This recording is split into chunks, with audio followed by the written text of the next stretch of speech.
Greetings. Welcome to the QVS AP World History course. My name is Mrs. Sedmak and I'll be your instructor this year.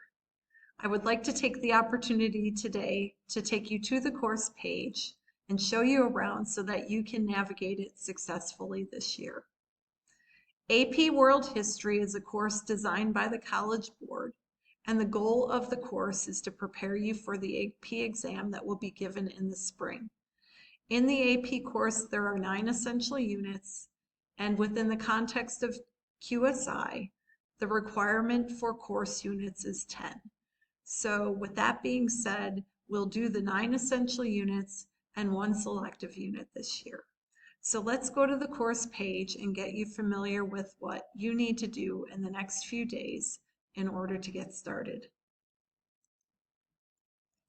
So after you finish the IOL course with Mr. Plassel, you'll find the AP World History course on your dashboard. And I want to help you get familiar with the course. First of all, in the top right-hand corner, you'll see a countdown to the test.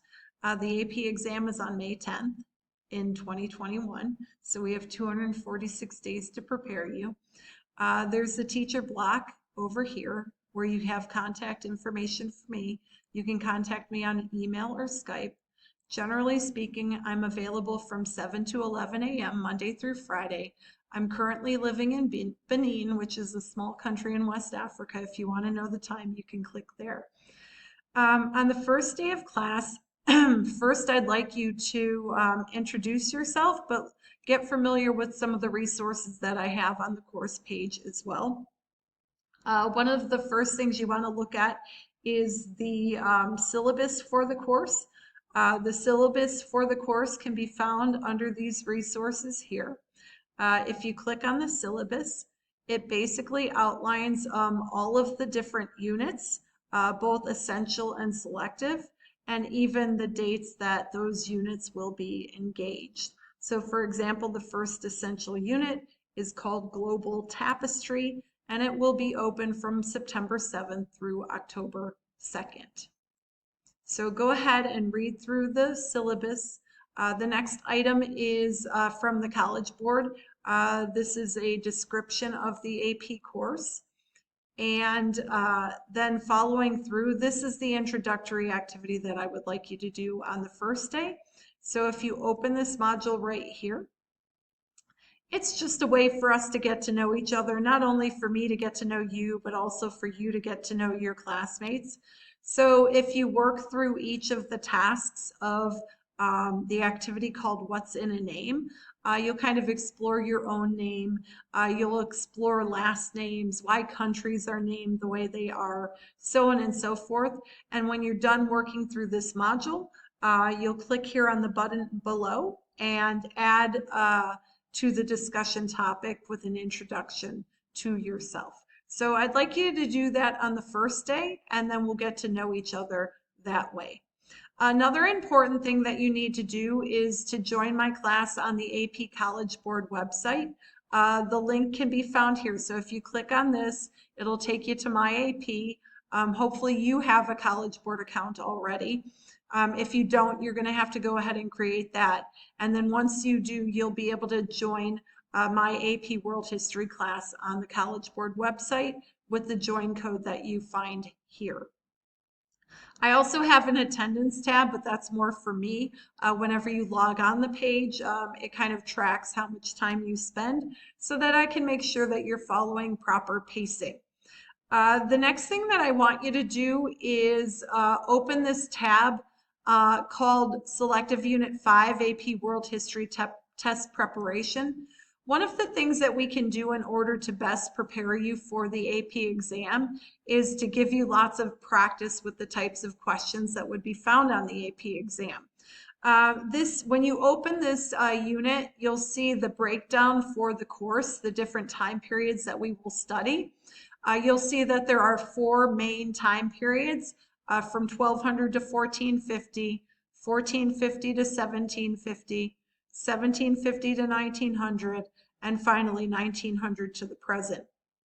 And then with each of those different units, you could see the weighting on the exam. So For example, between 8 to 10% of the exam questions come from Unit 1 called the Global Tapestry. So this is like a little breakdown of the exam that you will take. And then there's a number of unit resources here. But also then I want you to get down to this section on unit activities required for mastery. And I want you to take the first mock exam that is here. It's a shorter version of the real test, but by opening each of these modules, you'll get a sense of the types of questions on the test. So in this first module, there are about 20 multiple choice questions. In the second module, you'll become familiar with the short answer questions. In the third, you'll see what a DBQ looks like. And then finally, in the fourth section, you will get a taste of what a long essay question looks like. So if you do this mock exam in the first, second day of class, you'll get a sense of what you're up against in terms of the AP. Then after you finish that mock exam, it's really important that we get started into Essential Unit 1. So go ahead and click open that tab, and it is called the Global Tapestry. We're going to take a look at different places around the world between the time period of 1200 to 1450. Now, when we get into this unit, it's important for you to understand that I structure every unit exactly the same. So my goal in doing that is by the end of the year, you should be really familiar with the way that each unit is structured, and that will allow you to navigate it much easier. Every unit begins with a map that is representative of the unit. In AP World History, the College Board breaks the world down into different subregions. If you go ahead and click on the map, it's linked to a video that you can listen to an overview of the world before 1200. Every unit then is followed with a unit statement, a short statement that explains to you what you will be studying within the context of that time period. Then there is a pacing calendar. So I will outline for you the beginning and end date of the unit, and you need to make sure that you make every effort to stick to the pacing. We're going to move pretty fast this year because it is an AP course, and the expectation is that you spend much time in your day on this course so that you can be successful. So this unit, for example, is open from September 7th until October 2nd. That's a period of 4 weeks. Each unit has the QSI TSWs, or unit outcomes. Under unit resources, there are 2 sets of readings.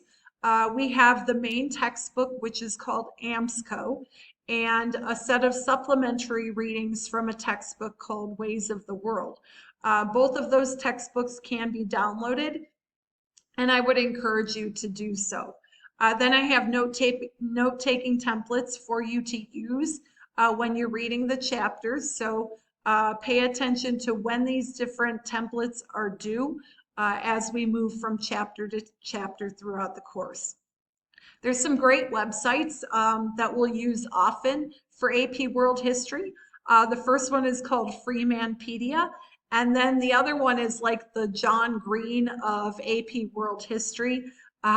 It's a man named Steve Heimler, and he has all kinds of videos that are structured particularly for AP World History and the new exam.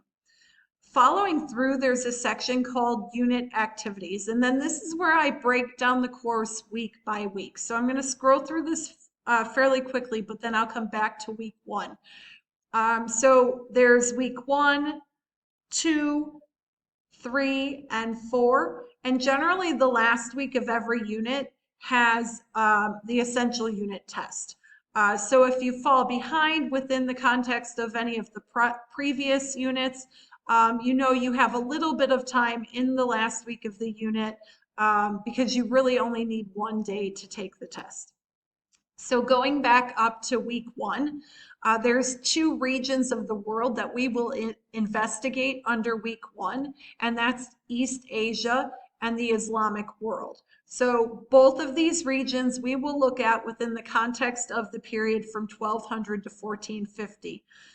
For each of the regions, there are several different types of activities. You will need to read the AMSCO textbook that applies to each of these regions, and you will need to upload your note sheet that corresponds to that AMSCO reading. So for example, with East Asia, it's section 1.1 in the AMSCO book, and you'll have to upload one note sheet. For the Islamic world, it's section 1.2, and you'll have to upload a separate note sheet for that. If you're going to be successful in the course, it's really important to read the textbook. And then there's all kinds of other activities, like in this first activity, we'll take a look at developments in East Asia. There's a crash course episode on the Song Dynasty that you'll watch there. In the next activity, I'll just kind of have you explore some more specific features of China and Korea and Japan during this time period. So you would click open this activity, and you could see that in the context of the activity, that there's all kinds of questions and videos for you to watch. When you finish the activity, then essentially you upload it at the bottom of your page. It's also important for you to understand how to analyze primary source documents. So going back up to the resource section, another important feature under the note-taking template is the HIP worksheet. We're going to use that acronym to analyze documents this year. Within the context of East Asia, if you open up this activity, there's a choice of a few different documents for you to analyze. You're going to pick one, and you're going to use the HIP document analysis method in order to do that. I always like to have forums. In this first section, we're going to have a forum about Confucius, and we'll discuss in writing with you and your classmates whether or not Confucius was the most influential figure in Chinese history. And then, as I said before, that note-taking template for section 1.1. When you finish these activities, I would encourage you to continue into the section on Islam, where you'll watch a little overview video on the Islamic world. Again, you'll analyze some primary source documents. I'll introduce you to the larger Islamic world, and we'll look at how Islam spread into East or Southern Asia, I should say, with the Delhi Sultanate. You'll be introduced to maybe some more obscure figures within the context of Islamic history. And then finally, you could see the note-taking sheet for section 1.2. Okay, so again, it's a very fast-paced course. In order for you to be successful, you're going to have to work every day. I would encourage you to communicate with me and communicate often. Please don't be afraid to ask if you have any questions. I'm happy to help. I look forward to working with you this year, and expect an email from me at the beginning of every week outlining what you need to do from week to week. Until I meet you, I hope you have a good day.